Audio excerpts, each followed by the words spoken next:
함께 하나님의 말씀 읽겠습니다. 사도행전 9장 1절에서 9절까지 말씀입니다.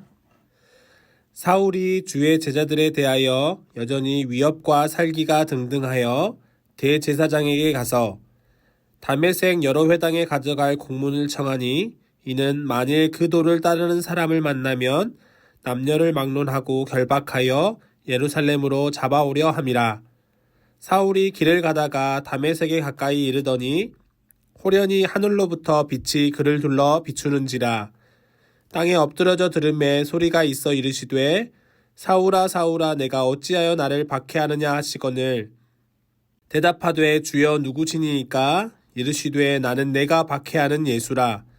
너는 일어나 시내로 들어가라. 내가 행할 것을 내게 이를 자가 있느니라 하시니 같이 가던 사람들은 소리만 듣고 아무도 보지 못하여 말을 못하고 서 있더라.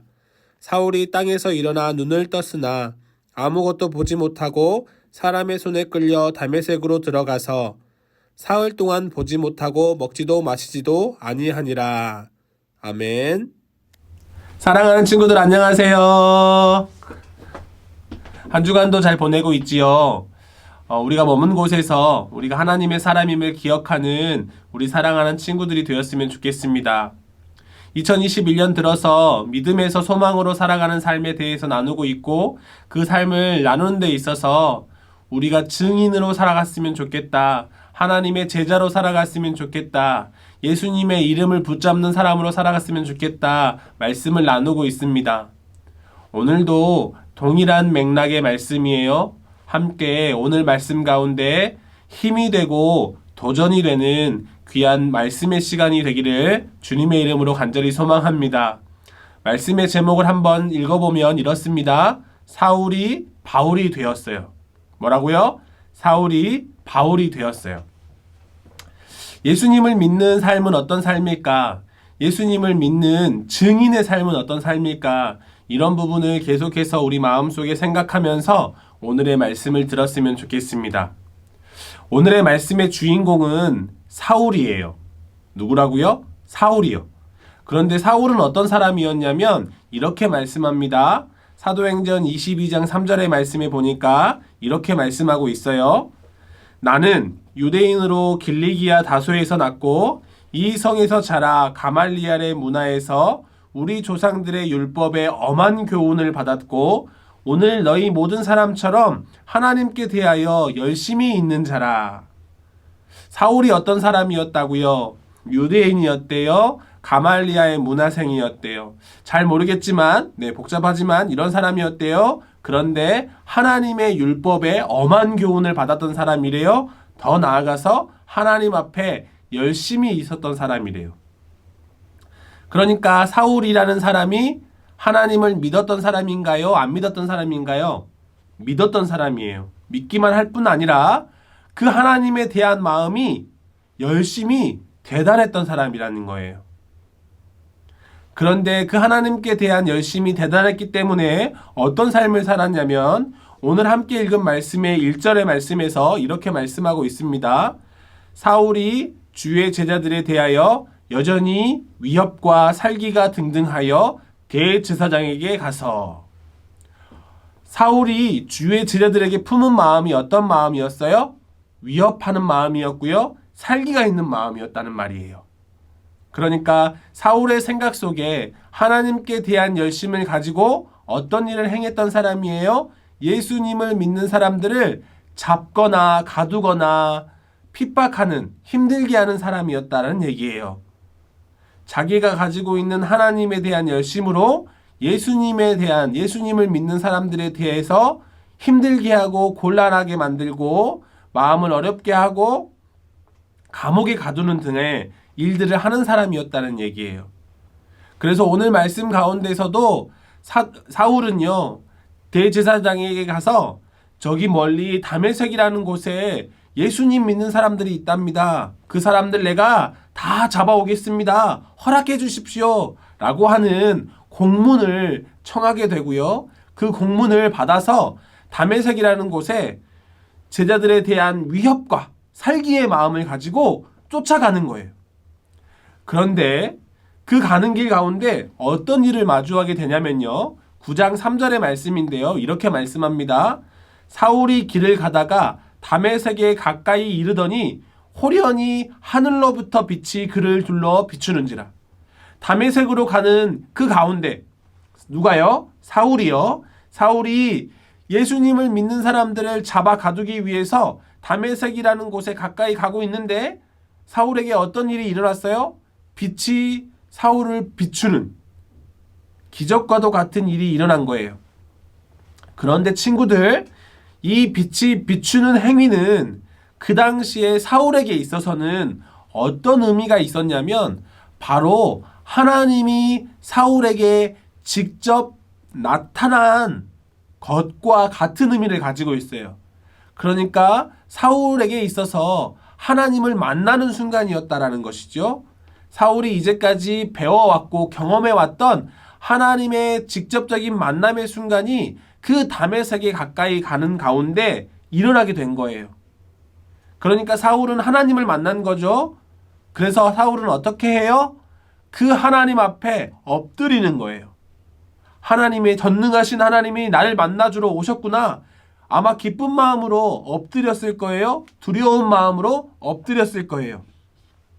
그런데요, 그 엎드린 그 가운데 어떤 음성이 들렸냐면 9장 4절의 말씀인데요. 이렇게 말씀합니다.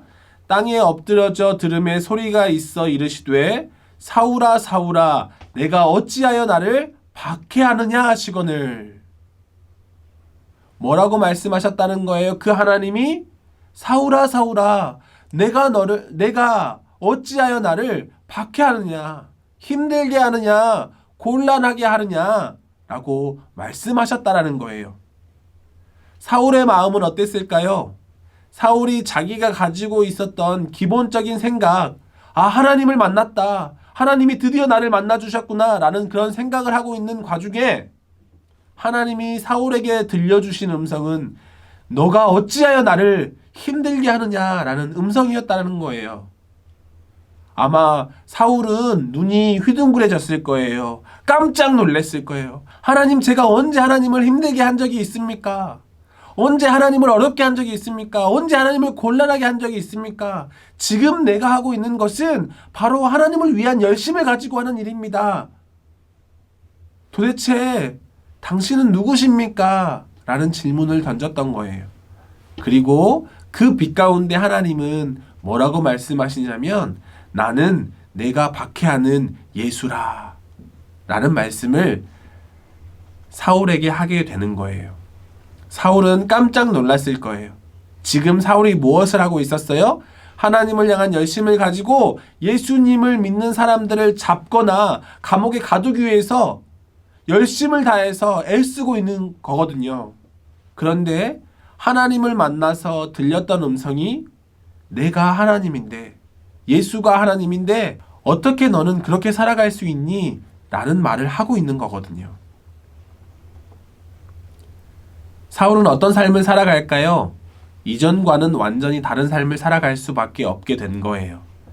내가 이제까지 알고 있었던 것이 잘못된 것이고 예수님이 정말 살아계신 하나님의 아들이구나 라는 그 사실이 분명하게 깨달아지고 믿게 되고 고백되어지게 돼서 이제는 예전의 모습이 아닌 완전 새로운 모습으로 다시 살아가게 된 거라는 말이에요.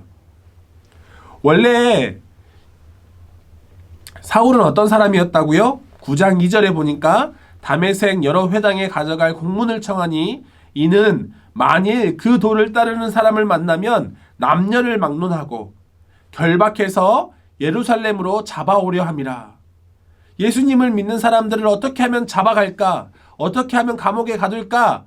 남자 여자 필요 없이 잡아갈까? 이런 생각을 하던 사람이 바로 사울이었는데 예수님을 만나고 완전히 새로운 사람이 되어서 어떤 사람이 된 거예요?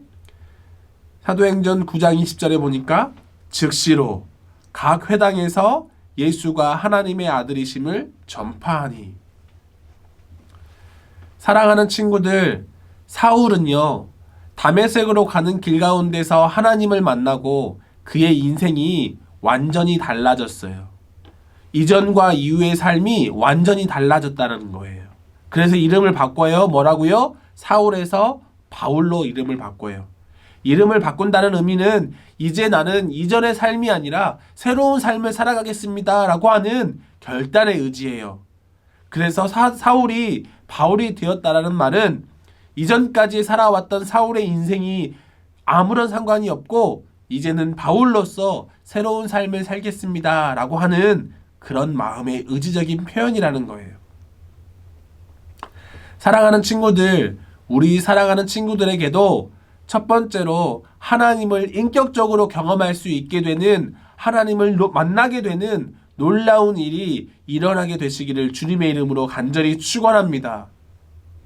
그리하여서요, 이전에 나의 고집대로, 나의 생각대로, 나의 짜증대로 살아갔던 그 모습이 아니라 이제는 하나님의 말씀 앞에, 이제는 하나님의 그 놀라우신 은혜 가운데 말씀에 순종하며 살아가는 우리 사랑하는 모든 친구들이 되시기를 주님의 이름으로 간절히 축원합니다. 하나님을 믿는다는 건 이전에 내가 하나님을 알지 못했을 때, 이전에 하나님을 믿지 못했을 때의 삶을 버리는 것을 의미해요. 그리고 이제는 하나님 앞에 말씀대로 살겠습니다. 이제 하나님의 말씀, 그 말씀을 믿고 내가 이전의 모습은 버리고 새로운 모습으로, 하나님 온전한 모습으로 살아가기를 원합니다 라고 고백하는 삶의 모든 과정을 포함하는 거예요. 우리 사랑하는 친구들, 사울이 바울이 된 것처럼 우리 사랑하는 친구들이 이전의 모습은 버리고 이제 하나님을 믿고 하나님을 따르는 주의 제자의 새로운 모습으로 온전하게 살아가게 되시는 우리 사랑하는 친구들이 되시기를 주님의 이름으로 간절히 소망합니다.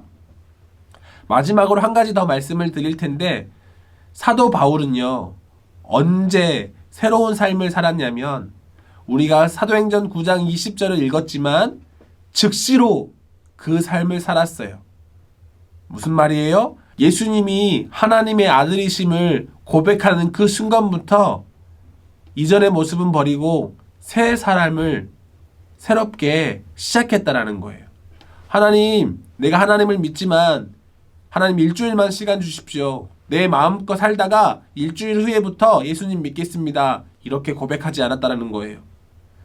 하나님, 내가 하나님을 믿고 있지만 잠시 동안만큼은 내가 하고 싶은 대로 내 짜증도 내고 불평도 하고 그렇게 살겠습니다. 그러다가 때가 되면 하나님을 믿겠습니다. 이렇게 고백하지 않았다라는 거예요. 언제 해야 된다고요? 즉시로요.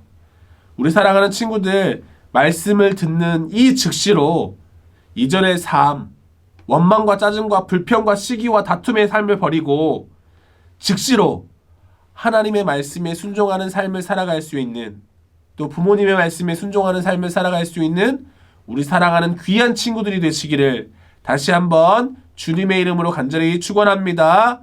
아멘. 기도하겠습니다. 하나님 아버지 감사합니다. 오늘 사울이 바울이 된 삶을 돌아보게 하여 주셔서, 말씀을 살펴보게 하여 주셔서 하나님, 그 하나님을 믿는 삶이, 증인의 삶이 어떤 삶인지를 다시 한번 듣게 하셔서 감사합니다. 이전의 삶을 버리고 완전히 새로운 삶으로 살아갈 수 있는 믿음의 용기를 우리 사랑하는 친구들과 친구들의 가정 가운데 허락하여 주셔서 이 세상에서 정말 하나님이 찾으시는 믿음의 가정, 믿음의 친구들로 우리 한 친구들을 세워주시기를 간절히 소망하오니 하나님 역사하여 주옵소서. 때로 이전의 것들이 생각난다 할지라도 이전의 것보다 더 놀라우신 하나님의 은혜가 우리 삶 가운데 채워지게 하여 주셔서 날마다 예수님이 나의 그리스도이십니다 라고 고백할 수 있는 우리 사랑하는 모든 친구들이 될 수 있도록 주님 축복하여 주옵소서. 이전과는 새로운 삶을 살아갈 때에 날마다 하나님께서 주시는 기쁨과 하나님의 감동이 있게 하여 주셔서 하나님 앞에 영광 올려드리는 삶을 살아가기에 주저함 없는 우리 모든 친구들이 될 수 있도록 주님 축복하여 주옵소서. 이 모든 말씀 살아계신 예수님의 이름으로 간절히 기도드립니다. 아멘. 주기도문 하겠습니다. 하늘에 계신 우리 아버지여, 이름이 거룩히 여김을 받으시오며 나라의 임하옵시며 뜻이 하늘에서 이루어진 것 같이 땅에서도 이루어지이다. 오늘날 우리에게 일용할 양식을 주옵시고 우리가 우리에게 죄 지은 자를 사하여 준 것 같이 우리 죄를 사하여 주옵시고 우리를 시험에 들게 하지 마옵시고 다만 악에서 구하옵소서. 대개 나라와 권세와 영광이 아버지께 영원히 있사옵나이다. 아멘. 사랑하는 친구들, 또 한 주간을 보내게 될 텐데 한 주간도 강건하고 한 주간도 말씀 가운데 순종할 수 있는 새로운 믿음의 사람으로 살아갈 수 있는 우리 사랑하는 친구들이 되었으면 좋겠습니다. 광고가 있는데요. 다음 주부터는 현장 예배가 진행이 됩니다.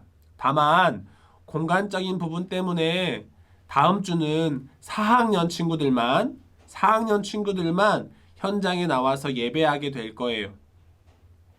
친구들 꼭 기억하여 주셔서 설문조사하는 가운데 참석하는 그런 공간을 만들어 둘 테니까, 신청하는 그런 공간을 만들어 줄 테니까 꼭 신청해 주시고 함께 다음 주부터 예배할 수 있었으면 좋겠습니다. 그리고요, 나는 4학년이 아닌데 어떡하지?